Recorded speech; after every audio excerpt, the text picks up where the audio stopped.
matin. L'édito politique sur Europe 1 avec Le Figaro. Bonjour Vincent Trémollet de Villers. Bonjour Dimitri, bonjour Anissa, bonjour à tous. Bonjour Vincent. Alors Vincent, ça y est, Rachida Dati est parvenu à prendre la tête d'une liste unique contre Emmanuel Grégoire, malgré ses 13 points de retard au premier tour. Est-ce que ça relance la campagne ? Une droite intelligente, Dimitri, c'est assez rare pour être célébré. À force de division, on en finissait par se demander si droite intelligente, ce n'était pas le plus bel oxymore. Jusqu'ici, d'ailleurs, l'équipe d'Emmanuel Grégoire à Paris comptait sur cette bêtise légendaire de la droite.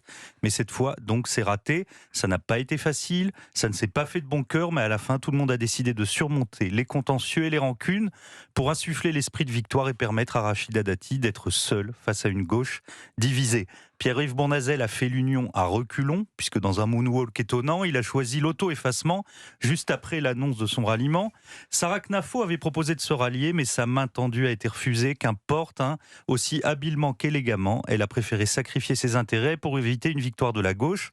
Ce choix de la cohérence heureuse de Paris avant son parti lui ouvre un bel avenir politique, et ça met aussi cette jurisprudence devant la conscience vacillante des représentants de la droite qui marquent contre son camp. Alors vous pensez quoi ? À Marseille, à Bordeaux ? Alors à Marseille, au-delà des apparences, on peut dire que le maintien de Martine Vassal est un magnifique cadeau des LR au RN. En cas de défaite de son candidat Franck Alizio, ce qui est le plus probable, avec ou sans retrait, Bardella pourra ainsi accuser Retailleau d'avoir fait gagner la gauche dans la capitale du narcotrafic. Et si au second tour, les électeurs de Martine Vassal choisissent finalement de voter pour Franck Alizio, ils feront alors la preuve de l'affaiblissement de l'autorité de leur chef parisien. Jérôme Fourquet, dans Le Figaro, dit que dans cette période, le risque est grand pour LR, je le cite, d'assister à une vente à la découpe entre Éric Ciotti et Édouard Philippe. Eh bien, l'histoire de Marseille lui donne raison. À Bordeaux, en revanche, Philippe de Sertine a courageusement retiré sa liste. Après Sarah Knafo, ça fait une deuxième hirondelle. Elles ne font pas le printemps, mais elles indiquent la bonne direction face à la gauche. Alors revenons à Paris, Vincent, où Emmanuel Grégoire reste très confiant. Il demande aux Parisiens de se mobiliser pour que, je le cite, Paris reste de gauche. Mais à quel titre, Dimitri, la ville de Paris, comme l'audiovisuel public, serait-elle forcément de gauche et forcément progressiste, comme disent nos inclusifs, qui excluent tout ce qui n'est pas eux? Est-ce que c'est une loi non écrite, une règle transcendantale, une évidence dogmatique? Je crois surtout que c'est l'avidité des socialistes qui ont l'air de considérer leur conquête comme des biens amphithéotiques. On est chez nous, ça pourrait être le slogan d'Anne Hidalgo ou de son double Emmanuel Grégoire.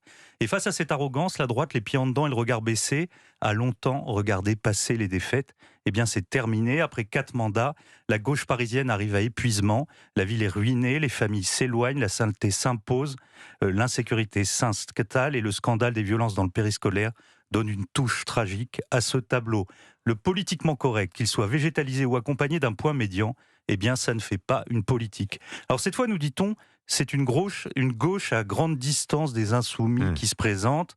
N'exagérons rien quand même, nous sommes encore loin des sociodémocrates danois. Sur la liste d'Emmanuel Grégoire, on trouve Daniel Simonet, qui il y a 2 ans recevait tout sourire avec Daniel Obono, Jérémy Corbyn, le travailliste britannique à l'antisémitisme résiduel. Et on y trouve aussi Lucie Castet, la première ministre virtuelle du nouveau Front populaire.